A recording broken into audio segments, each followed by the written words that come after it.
Hi student, good morning. स्वागत है आप सबका राज शिशु शिक्षा सदन के ऑनलाइन क्लास में। तो शुरू करते हैं हम कक्षा 9 की मैथ। चैप्टर हमारा बहुपद। बहुपद क्या होते हैं? ऐसे बीजीय व्यंजक जिनमें चर की घात नॉन निगेटिव इंटीजर यानी धनात्मक पूर्णांक हो बहुपद कहलाते हैं। ऐसे बीजीय व्यंजक जिनके चर की घात नॉन निगेटिव इंटीजर हो यानी धनात्मक पूर्णांक हो बहुपद कहलाते हैं।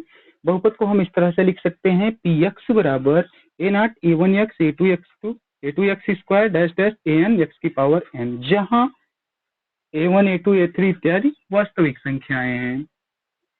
देखिए एग्जाम्पल के लिए बहुपद क्या होते हैं, जैसे हमने कोई लिख दिया, कोई बीजीय व्यंजक हमने लिख दिया 2x plus 2x square plus 3x plus 2। अभी यहाँ पे लिखा गया है कि ऐसे बीजीय व्यंजक जिनमें चर की घात नॉन निगेटिव इंटीजर यानी धनात्मक पूर्णांक हो। चर की घात, यहाँ पे चर x है, चर यहाँ पे x है, चर की घात धनात्मक पूर्णांक हो।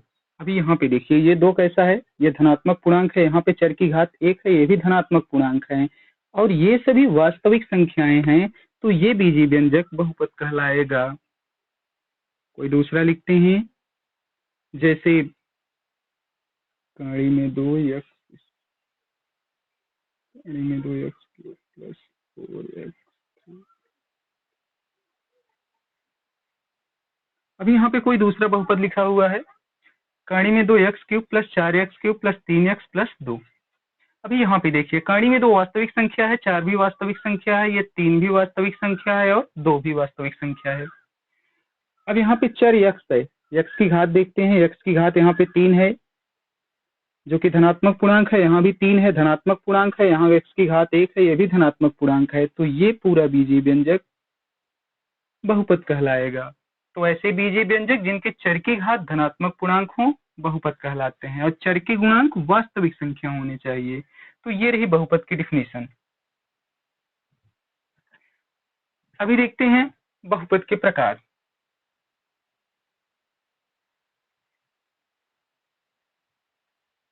बहुपद के प्रकार,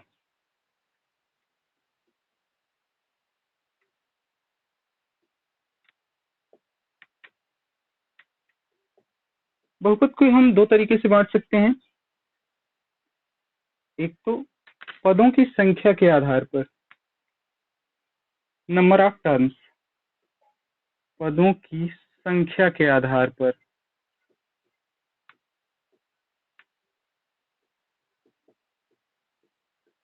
और दूसरा चर की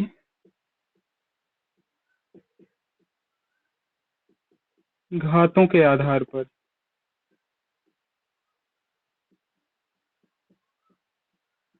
तो बहुपद को हम दो तरीके से बांट सकते हैं, एक है पदों की संख्या के आधार पर और दूसरा चर के घातों के आधार पर। पहले देखते हैं पदों की संख्या के आधार पर बहुपद कितने प्रकार के होते हैं। पदों की संख्या के आधार पर हम यहाँ पे कुछ बहुपद लिख रहे हैं, जैसे हमने लिख दिया px 3x, px बराबर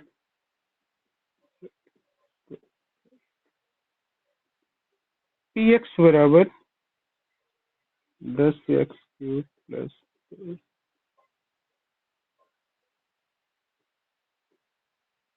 अभी यहाँ पे देखिए बहुपद को px लिखा जाता है, px इसलिए लिखा जाता है कि पॉलिनोमियल ऑफ x, क्योंकि यहाँ पे x है, x में बहुपद है इसलिए लिखा जाता है पॉलिनोमियल ऑफ x।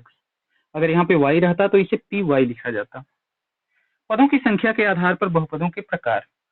अभी यहाँ पे इस बहुपद में केवल एक पद है, इस बहुपद में केवल एक पद है, इन दोनों के बीच में गुणा का चिन्ह है, इसलिए गुणा का चिन्ह पदों को नहीं बांटेगा, ये पूरे एक ही पद कहलाएंगे। जहां प्लस या माइनस का चिन्ह आता है वहीं पे पदों की संख्या अलग अलग होती है। तो यहाँ पे पदों की संख्या एक है तो ये कहलाएगा एक पदीय बहुपद, एक पदीय बहुपद। अभी यहाँ पे देखिए px बराबर 4x² प्लस 2 है, यहाँ पे पदों की संख्या 2 है, 1 2, तो ये कहलाएगा द्विपदीय बहुपद या दो पदीय बहुपद। यहाँ पदों की संख्या 1 2 3, पदों की संख्या 3 है तो ये कहलाएगा त्रिपदीय बहुपद, त्रिपदीय बहुपद। यानी हम ऐसा कह सकते हैं बहुपद जिनमें पदों की संख्या एक हो, एक पदीय बहुपद कहलाता है। ऐसे बहुपद जिनमें पदों की संख्या दो हो, द्विपदीय बहुपद कहलाते हैं। पद है ऐसे बहुपद जिनमें पदों की संख्या दो हो, द्विपदीय बहुपद कहलाते हैं। तीसरे वाले में देखिए यहाँ पदों की संख्या तीन है, इसलिए ये त्रिपदीय बहुपद। तो ऐसे बहुपद जिनमें पदों की संख्या तीन हो, त्रिपदीय बहुपद कहलाते हैं। अभी यहाँ पे देखिए चर की घातों के आधार पर बहुपदों के प्रकार। px बराबर 2 लिखा गया है। px बराबर 2, यहाँ पे x की घात कितनी आएगी? x की घात यहाँ पे 0 आएगी, यानी यहाँ पे x नहीं है। तो ऐसे बहुपद अचर बहुपद कहलाते हैं। अचर बहुपद यानी ऐसे बहुपद जिनमें कोई चर ना हो, अचर बहुपद कहलाते हैं। दूसरा देखिए px बराबर 3x प्लस 4 लिखा गया है। यहाँ पे इस चर की घात एक होगी, चर की घात एक होगी। तो ऐसे बहुपद जिनमें चर की घात एक हो, ऐसे बहुपद जिनमें चर की घात एक हो, रैखिक बहुपद कहलाते हैं। रैखिक बहुपद कहलाते हैं। तो ये हो गया रैखिक बहुपद। इस तीसरे वाले को देखिए 10x² प्लस 2x, यहाँ कुछ और लिख देते हैं 3, 10x² प्लस 2x प्लस 3। अभी यहाँ पे देखिए, यहाँ पे सबसे बड़ी घात कितनी है? चर की 2 है।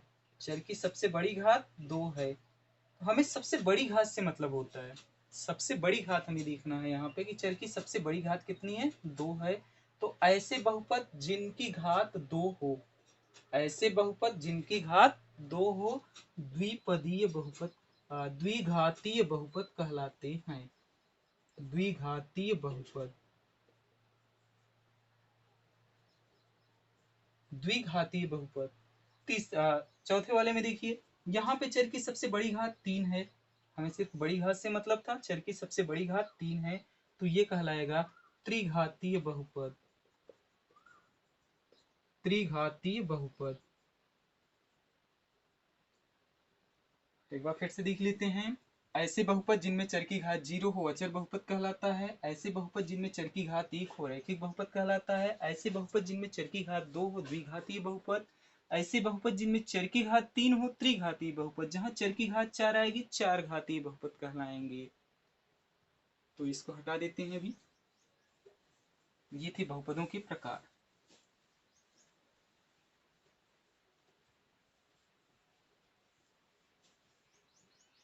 बहुपद की घात।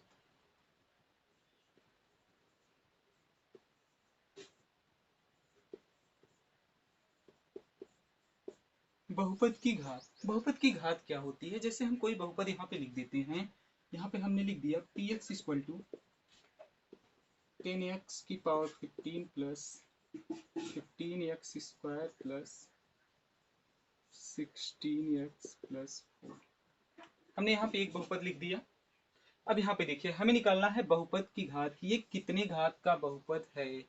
तो बहुपद की घात निकालने के लिए हम चर की सबसे बड़ी घात को देखेंगे। हमें छोटी घातों से कोई लेना देना नहीं, उनसे कोई मतलब नहीं, ये सभी फालतू में। हमें यहाँ पे सबसे बड़ी घात को देखना है। यहाँ पे बड़ी घात क्या है? 15 है। तो इस बहुपद की घात हो जाएगी 15। कोई दूसरा देख लेते हैं। पी वाई बराबर 19y की घात 16 प्लस 17y की घात 18 प्लस 10। अभी यहाँ पे देखिए, P Y equal to 19y की घात 16, 17y की घात 18 प्लस 10। अभी यहाँ पे चर की सबसे बड़ी घात क्या है? 18 है। चर की सबसे बड़ी घात 18 है। तो इस बहुपद की घात हो जाएगी 18। ये हो गई बहुपद की घात।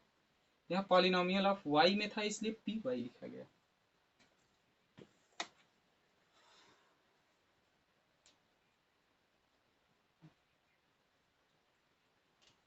बहुपद को कैसे लिखा जाए? बहुपद का मानक रूप। बहुपद का मानक रूप।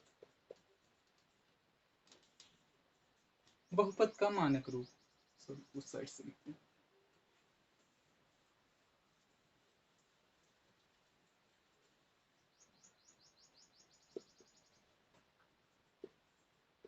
बहुपद का मानक रूप। बहुपद का मानक रूप क्या होता है, यानी बहुपदों को कैसे लिखा जाए। हमने यहाँ पे कोई एक बहुपद लिख दिया, पी एक्स बराबर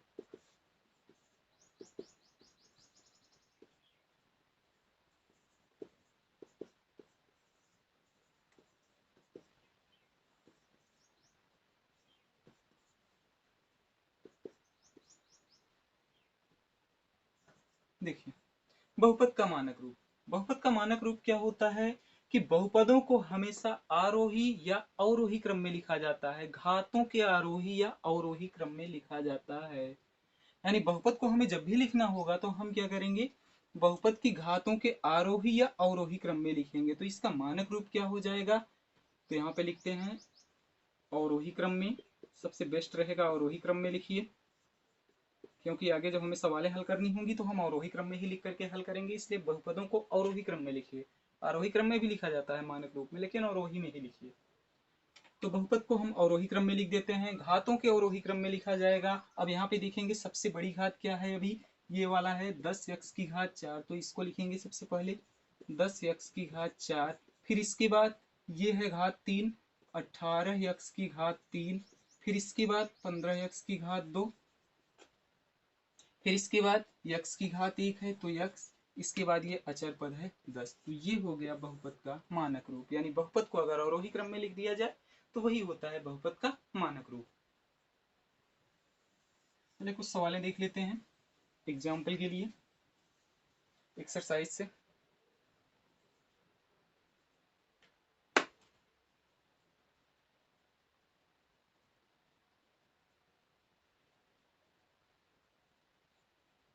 पहली एक्सरसाइज है अभी एक्सरसाइज 2.1। 2.1 की पहली सवाल में कहा जा रहा है कि निम्नलिखित व्यंजकों में से कौन से निम्नलिखित व्यंजकों में कौन कौन एक चर में बहुपद है, कौन नहीं है, कारण के साथ अपने उत्तर दीजिए। जैसे लिखा गया है 4x² पहला लिखा गया है 4x² माइनस 3x प्लस 7। यहाँ पे ये पूछा जा रहा है, एक सवाल और लिख लेते हैं, y² प्लस गाड़ी दो, y² प्लस गाड़ी दो। तीसरा है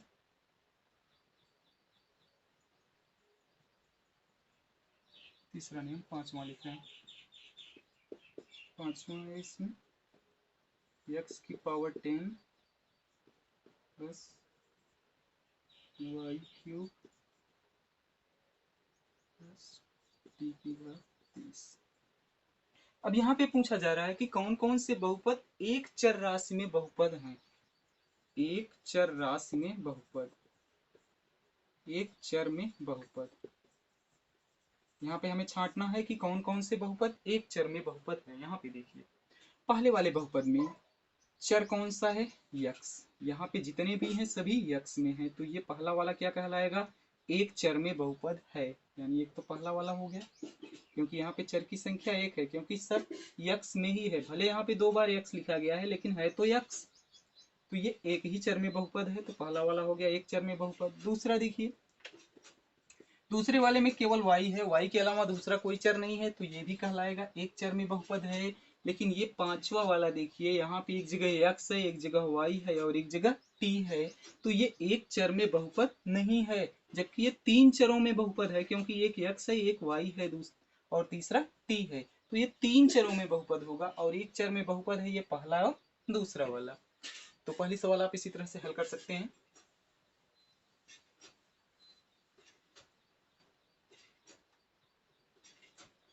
दूसरे सवाल में कहा जा रहा है प्रत्येक में x का गुणांक लिखिए।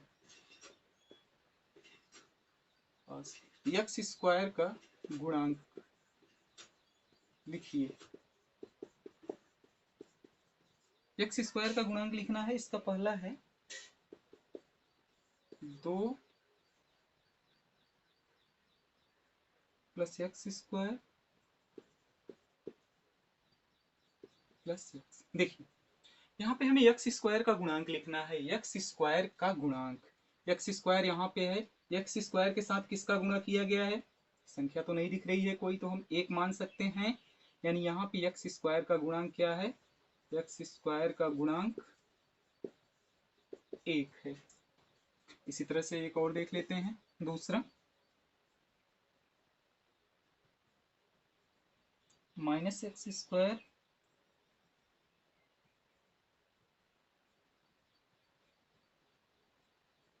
दो minus x square plus x cube, 2 minus x square plus x cube. देखिए यहाँ पे अभी यहाँ पे हमें एक्स स्क्वायर का गुणांक देखना है कि कौन सा है, तो एक्स स्क्वायर के साथ किस संख्या का गुणा है, 1 का, यानी एक्स स्क्वायर का गुणांक क्या है, माइनस लगा है ना, तो एक्स स्क्वायर का गुणांक -1। एक्स स्क्वायर का यहाँ पे गुणांक क्या होगा, यहाँ पे 1 मान सकते हैं तो -1। यहाँ पे एक्स स्क्वायर का गुणांक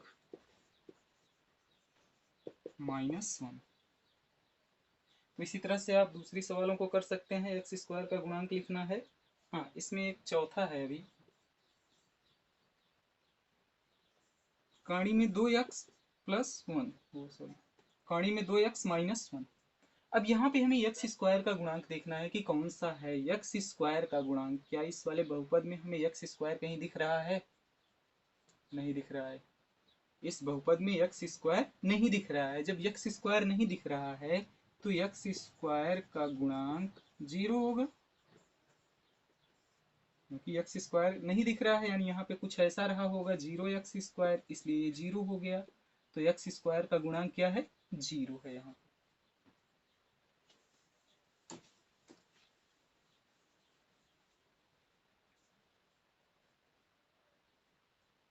इसी में सवाल नंबर 3 है, 35 घात के द्विपद और 100 घात के एक पदीय बहुपद का उदाहरण दीजिए। सवाल नंबर 3 में हमें कुछ एग्जाम्पल देने हैं। कैसा एग्जाम्पल देना है, पहला देना है हमें 35 घात का द्विपद, 35 घात का एक द्विपद बहुपद, कोई 2 घात वाला बहुपद। 35 घात का द्विपद बहुपद, 35 घात का द्विपद यानी 2 पदों वाला बहुपद।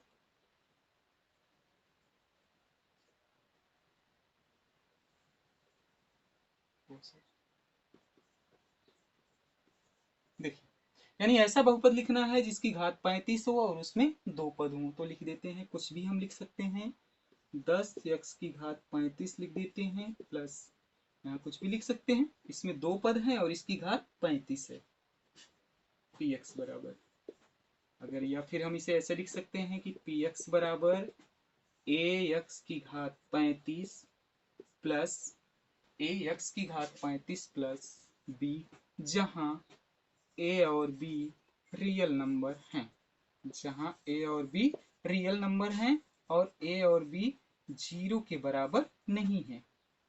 ये हो गया 35 घात के द्विपद बहुपद का उदाहरण। इसमें से एक और है अभी, 100 घात का एक पदीय, 100 घात का एक पदीय, 100 घात का एक पदीय बहुपद हमें लिखना है, यानी एक पद वाला ऐसा बहुपद जिसकी घात 100 हो, एक पद वाला ऐसा बहुपद जिसकी घात 100 हो। तो लिख देते हैं, यहाँ पे कुछ भी लिख सकते हैं, घात 100 करना है बस। तो px बराबर 4x की घात 100, यहाँ पे केवल एक ही पद है और यहाँ पे x की घात 100 है। या फिर इसे हम ऐसा लिख सकते हैं, px बराबर ax की घात 100, जहाँ a रियल नंबर होगा और a is not equal to 0।